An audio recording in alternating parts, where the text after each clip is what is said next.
नमस्कार विद्यार्थी मित्रांनो, माझं नाव सुहास भिसे. स्वागत आहे तुमचं सर्वांचं परत करंट अफेअर्स मराठी या आपल्या मायबोली भाषेतील एज्युकेशनल यूट्यूब चॅनलमध्ये. विद्यार्थी मित्रांनो, आज आहे 22 एप्रिल 2026. आजच्या दिवसाचे जेवढेही चालू घडामोडीचे महत्त्वाचे टॉप प्रश्न बनत असतील ते सर्व प्रश्न आपण या व्हिडिओच्या माध्यमातून पाहणार आहोत. तरी सर्वप्रथम आपण जर नवीन असाल, पहिल्यांदा या चॅनलवरील व्हिडिओ पाहत असाल तर चॅनलला या ठिकाणी अवश्य सबस्क्राईब सुद्धा करून घेऊ शकता. ठीक आहे, चला तर मग आपण आजच्या व्हिडिओला सुरुवात करूया.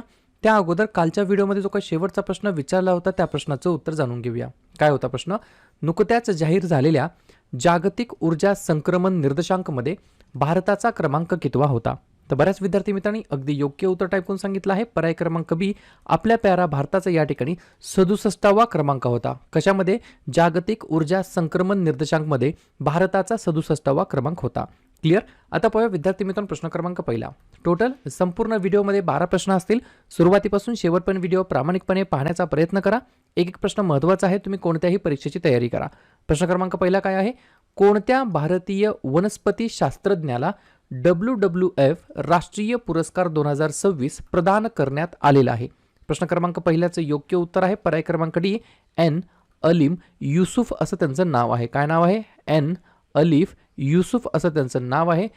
या ठिकाणी या भारतीय वनस्पती शास्त्रज्ञाला WWF राष्ट्रीय पुरस्कार 2026 ने सन्मानित करण्यात आलेला आहे.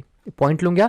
जवळपास 100 आक्रमक वनस्पती प्रजाती ओळखण्यासाठी योलो V11 मॉडेलचा वापर करणाऱ्या नेफॉइट ID या AI शक्तीवर चालणाऱ्या ॲपच्या विकासासाठी त्यांना या ठिकाणी सन्मानित करण्यात आलेलं आहे. एन अलीम युसुफ असं त्यांचं नाव आहे. त्यांना या ठिकाणी हे जे काही व्यक्ती आहेत हे वनस्पती शास्त्रज्ञ आहेत, बरोबर. त्यांना या ठिकाणी या राष्ट्रीय पुरस्काराने सन्मानित करण्यात आलं आहे. पहिलाच प्रश्न आहे पुरस्कार संदर्भात. तर बाकीच्या पुरस्कार प्राप्त व्यक्तींवरती आपण एकदा रिव्हिजन टाकूया. लिहून घ्या. विली रिसर्च हिरोज पुरस्कार 2025 ने सन्मानित करण्यात आला डॉक्टर चंद्रकांत लहरिया यांना. CEO ऑफ द इयर पुरस्कार देण्यात आला समीर कनोडिया यांना. MP बिर्ला स्मृती पुरस्कार देण्यात आला यशवंत गुप्ता यांना. संगीता कलानिधी पुरस्कार 2026 ने सन्मानित करण्यात आलं डॉक्टर जयंती कुमारेश यांना. 2026चा स्टॉकहोम वॉटर पुरस्काराने सन्मानित करण्यात आलं कावेह मदानी यांना. ब्रिक्स तर्फे woman empowerment trail blazer award 2026 ने सन्मानित करण्यात आलं कल्पना सोरेन यांना.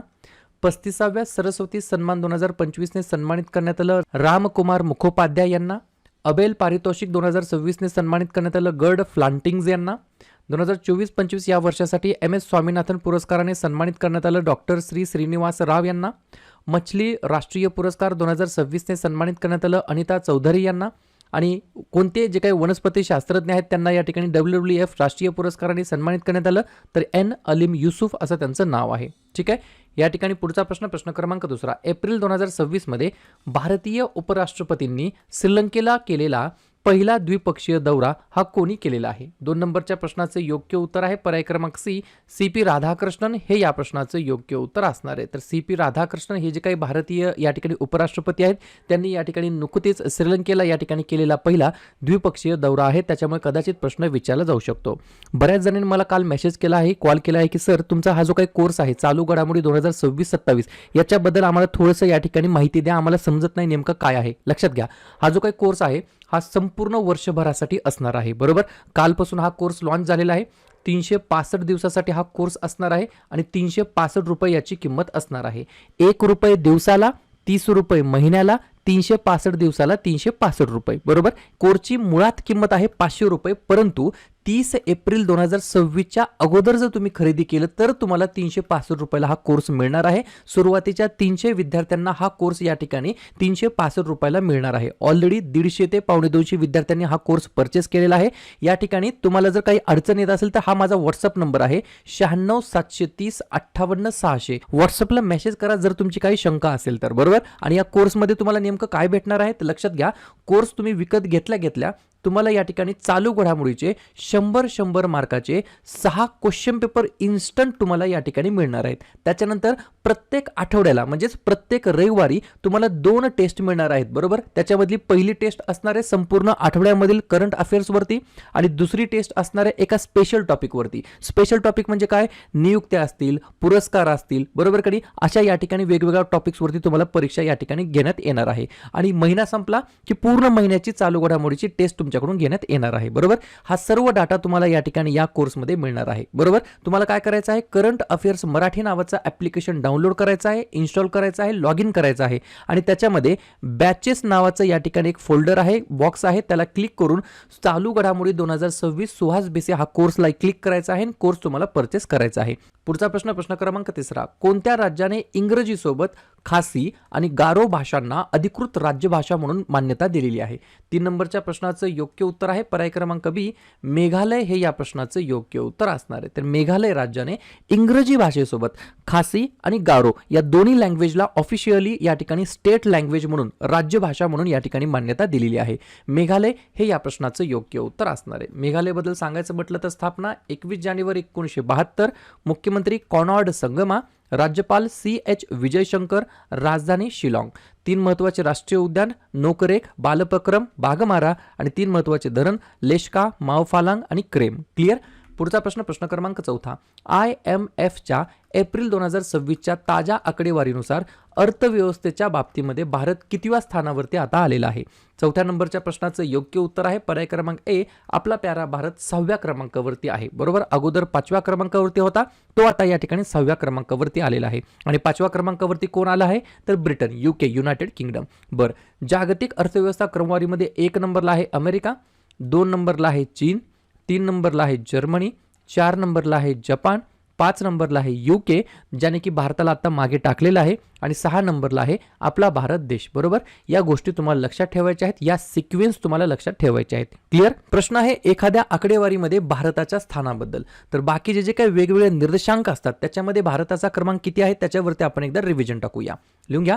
जागतिक हवामान जोखीम निर्देशांक 2025 मध्ये 15वा, हवामान बदल कामगिरी निर्देशांक 2026 मध्ये 23वा, हेनले पासपोर्ट इंडेक्स 2026 मध्ये 75वा, आशिया उत्पादन निर्देशांक 2026 मध्ये 6वा, ग्लोबल सॉफ्ट पॉवर इंडेक्स 2026 मध्ये 32वा, इनोव्हेटर्स बिझनेस एन्व्हायरमेंट इंडेक्स 2026 मध्ये 54वा, जागतिक आनंद अहवाल 2026 मध्ये 116वा, जागतिक दहशतवाद निर्देशांक 2026 मध्ये 13वा, इंटरनेट शटडाऊनच्या बाबतीमध्ये 2रा, वर्ल्ड सायबर क्राईम इंडेक्स 2026च्या बाबतीमध्ये 10वा, जागतिक स्तरावर पेटंट दाखल करण्याच्या बाबतीमध्ये 6वा आणि अर्थव्यवस्थेच्या बाबतीमध्ये भारताचा क्रमांक आहे 6वा.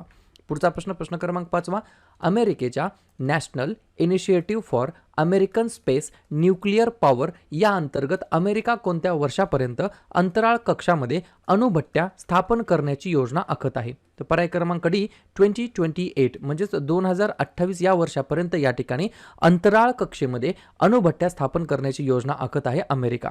अमेरिकेने 2028 पर्यंत अंतराळ कक्षेमध्ये तर 2030 पर्यंत चंद्रावरती अणुभट्ट्या तैनात करण्याची योजना आखलेली आहे. या योजनेचा उद्देश अंतराळ संशोधन, व्यापार आणि संरक्षण या क्षेत्रांमध्ये अमेरिकेचे नेतृत्व अधिक मजबूत करणे हा याच्या मागचा मेन उद्देश आहे.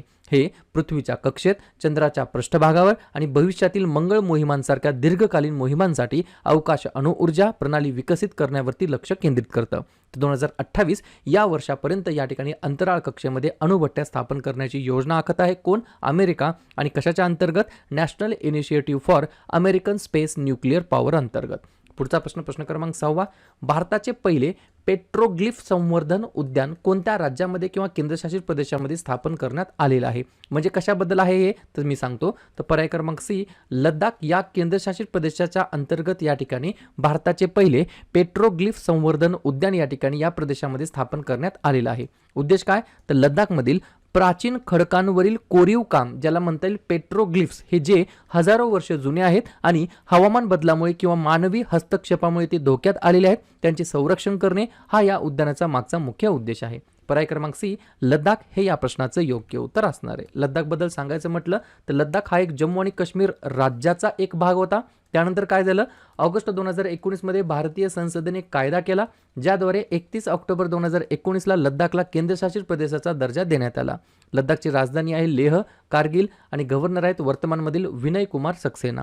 लडाखने सिक्कीम राज्यासोबत सामंजस्य करार केलेला आहे 100% सेंद्रिय राज्य बनवण्यासाठी. आणि सिक्कीम काय आहे? 100% ऑर्गॅनिक फार्मिंग करणारं, सेंद्रिय शेती करणारं भारतातील पहिलं या ठिकाणी राज्य आहे. ही देखील गोष्ट मला लक्षात ठेवायची आहे. क्लिअर. पुढचा प्रश्न क्रमांक 7, दरवर्षी जागतिक पृथ्वी दिवस म्हणजेच वर्ल्ड अर्थ डे केव्हा साजरा करण्यात येत असतो? 7व्या नंबरच्या प्रश्नाचं योग्य उत्तर आहे पर्याय क्रमांक बी, 22 एप्रिलला दरवर्षी आपण या ठिकाणी जागतिक पृथ्वी दिवस म्हणून आपण साजरा करतो. उद्देश काय?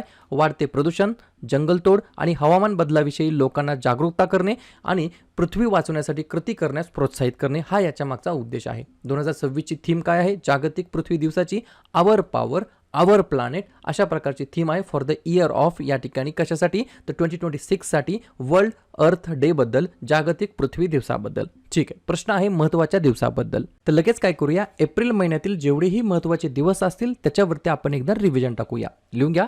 1 एप्रिल ते 7 एप्रिल अंधत्व प्रतिबंध सप्ताह, 2 एप्रिल आंतरराष्ट्रीय बालपुस्तक दिवस, 4 एप्रिल खान जागृतीसाठी आंतरराष्ट्रीय दिवस, 5 एप्रिल राष्ट्रीय सागरी दिवस, 7 एप्रिल जागतिक आरोग्य दिवस, 9 एप्रिल जलसंधारण दिवस, 11 एप्रिल महात्मा ज्योतिबा फुले यांची जयंती आणि जागतिक पार्किन्सन्स दिवस, 13 एप्रिल जालियनवाला बाग स्मृती दिवस, 14 एप्रिल डॉक्टर बाबासाहेब आंबेडकर यांची जयंती, 15 एप्रिल जागतिक कला दिवस आणि जागतिक सांस्कृतिक दिवस, 16 एप्रिल जागतिक ध्वनी दिवस, 18 एप्रिल आंतरराष्ट्रीय स्मारके व जागा दिवस आणि जागतिक वारसा दिवस, 21 एप्रिल भारतीय नागरी सेवा दिवस, 22 एप्रिल जागतिक पृथ्वी दिवस, 23 एप्रिल जागतिक पुस्तक दिवस आणि इंग्रजी भाषा दिवस, 24 एप्रिल भारतीय पंचायती राज दिवस, 25 एप्रिल जागतिक मलेरिया दिवस, 26 एप्रिल जागतिक बौद्धिक मालमत्ता दिवस आणि 29 एप्रिल आंतरराष्ट्रीय नृत्य दिवस. क्लिअर? पुढचा प्रश्न क्रमांक 8वा. कोणत्या राज्याच्या अंतर्गत दरवर्षी बिहू नावाचा सण, फेस्टिवल, उत्सव या ठिकाणी साजरा करण्यात येत असतो? 8व्या नंबरच्या प्रश्नाचं योग्य उत्तर आहे पर्याय क्रमांक ए फॉर आसाम हे या प्रश्नाचं योग्य उत्तर असणार आहे. तर आसाम राज्याच्या अंतर्गत दरवर्षी या ठिकाणी विद्यार्थी मित्रांनो बिहू नावाचा एक सण असतो, फेस्टिवल असतो, तो या ठिकाणी साजरा करण्यात येत असतो. आपण काय करूया मग, बाकीच्या वेगवेगळ्या राज्यांमध्ये, स्टेट्समध्ये जे काही वेगवेगळे फेस्टिवल साजरे केले जातात, जे की एक्झाममध्ये ऑलरेडी कुठल्या ना कुठल्या विचारण्यात आलेले त्याच्यावरती एकदा आपण नजर टाकूया. कुलू महोत्सव हिमाचल प्रदेशमध्ये, बिहू महोत्सव आसाममध्ये, उगादी महोत्सव आंध्र प्रदेशमध्ये, छठ पूजा बिहारमध्ये, बैसकी महोत्सव हरियाणामध्ये, करम महोत्सव, तुसू महोत्सव झारखंडमध्ये, उगादी उत्सव कर्नाटकमध्ये, ओणम केरळमध्ये, पोंगल जल्लीकट्टू तमिळनाडूमध्ये, हॉर्नबिल उत्सव नागालँडमध्ये, लोहरी बैसाखी पंजाबमध्ये, गंगा महोत्सव उत्तर प्रदेशमध्ये, बोनालू महोत्सव बथुकम्मा महोत्सव तेलंगणामध्ये आणि ट्यूलिप महोत्सव जो की फुलांबद्दलचा आहे, जो की साजरा करण्यात येत असतो जम्मू काश्मीर या केंद्रशासित प्रदेशाच्या अंतर्गत. पुढचा प्रश्न, हार्वर्ड दक्षिण आशियाई संघटनेतर्फे 2026 सालचे पर्सन ऑफ द इयर म्हणून कोणाला सन्मानित करण्यात आलं आहे? 9व्या प्रश्नाचं योग्य उत्तर आहे पर्याय क्रमांक डी, सायनी गुप्ता असं त्यांचं नाव आहे. काय नाव आहे? सायनी गुप्ता असं त्यांचं नाव आहे. यांना या ठिकाणी 2026 साठी पर्सन ऑफ द इयर म्हणून डिक्लेअर करण्यात आलं. भारतीय चित्रपट सृष्टीतील त्यांच्या महत्त्वपूर्ण योगदानासाठी, प्रभावी कथाकथनासाठी आणि जागतिक स्तरावर मान्यता मिळालेल्या दमदार अभिनयासाठी त्यांना या ठिकाणी या सन्मानाने सन्मानित करण्यात आलेलं आहे. पुढचा प्रश्न, पंजाब सरकारने AI आधारित प्रणाली वापरून पोलीस यंत्रणेचे आधुनिकीकरण आणि कार्यक्षमता वाढवण्यासाठी कोणत्या संस्थेसोबत भागीदारी केलेली आहे? 10व्या नंबरच्या प्रश्नाचं योग्य उत्तर आहे पर्याय क्रमांक सी, IIT रोपर हे या प्रश्नाचं योग्य उत्तर असणार आहे. काय? तर IIT रोपर या ठिकाणी या उपक्रमाचा उद्देश काय आहे? तर गुन्हेगारीचे रिअल टाइम निरीक्षण आणि विश्लेषणासाठी AI आधारित प्रणाली विकसित करणे हे आहे. हे विखुरलेल्या माहितीचे कृतीयोग्य गुप्त माहितीमध्ये रूपांतर करून गुन्हेगारी नियंत्रण आणि अंमली पदार्थ विरोधी मोहिमांना बळकट करणे या उद्देशाने या ठिकाणी पंजाब राज्य सरकारने AI आधारित प्रणाली वापरून पोलीस यंत्रणेचे आधुनिकीकरण आणि कार्यक्षमता वाढवण्यासाठी IIT रोपर या IIT संस्थेसोबत भागीदारी केलेली आहे.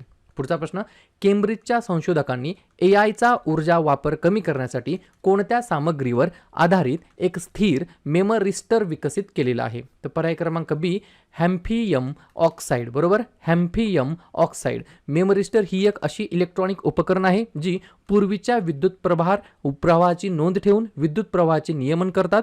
हॅम्फियम ऑक्साईड मेमरिस्टर्स जैविक सिनॅप्सचे अनुकरण करतात, जिथे साठवण आणि प्रक्रिया एका स्थानिक एककामध्ये होतात, म्हणजेच युनिटमध्ये होतात. क्लिअर? अशा प्रकारे शेवटचा प्रश्न क्रमांक 12वा, 2030 पर्यंत 1 अब्ज लोकांची जलसुरक्षा सुनिश्चित करण्याच्या उद्देशाने वॉटर फॉरवर्ड हा जो काही इनिशिएटिव्ह आहे आहे तो कोणत्या संस्थेने सुरू केलेला आहे? तर पर्याय क्रमांक ए WHO. WHO म्हणजे काय? वर्ल्ड हेल्थ ऑर्गनायझेशन, मराठीमध्ये म्हणता येईल जागतिक आरोग्य संघटना. मला कमेंट करून सांगा याची स्थापना केव्हा झाली आणि वर्ल्ड हेल्थ ऑर्गनायझेशनचं मुख्यालय कोठे आहे? क्लिअर? तर अशा प्रकारे विद्यार्थी मित्रांनो हे होतात 12 प्रश्न. उपक्रम कंटेंट हा जो काही प्रयत्न आपण सुरू केलाय मराठी भाषेमध्ये कसा वाटतो अवश्य कमेंट करत चला. आणि तुमच्यासाठीचा आजचा खास प्रश्न, जागतिक यकृत दिवस म्हणजेच वर्ल्ड लिव्हर डे दरवर्षी केव्हा साजरा केला जात असतो? 18 एप्रिल, 19 एप्रिल, 20 एप्रिल की 21 एप्रिल? तर ज्या पण विद्यार्थ्यांनी या प्रश्नाचं योग्य उत्तर येत असेल त्या प्रश्नाचं उत्तर तुम्ही कमेंट बॉक्समध्ये देण्याचा प्रयत्न करा. प्रश्नाचं उत्तर चुकू द्या, बरोबर येऊ द्या, काहीच हरकत नाही. ट्राय करणं, प्रयत्न करणं सर्वात जास्त महत्त्वाचं आहे. आणि दुसऱ्या दिवशी येऊन आपण दिलेल्या प्रश्नाचं उत्तर हे बरोबर आले की चुकलं, दुसऱ्या दिवशी येऊन नेहमी चेक करणं, अभ्यासामध्ये कन्सिस्टन्सी मेंटेन ठेवणं हे सगळ्यात जास्त महत्त्वाचं ठरणार आहे.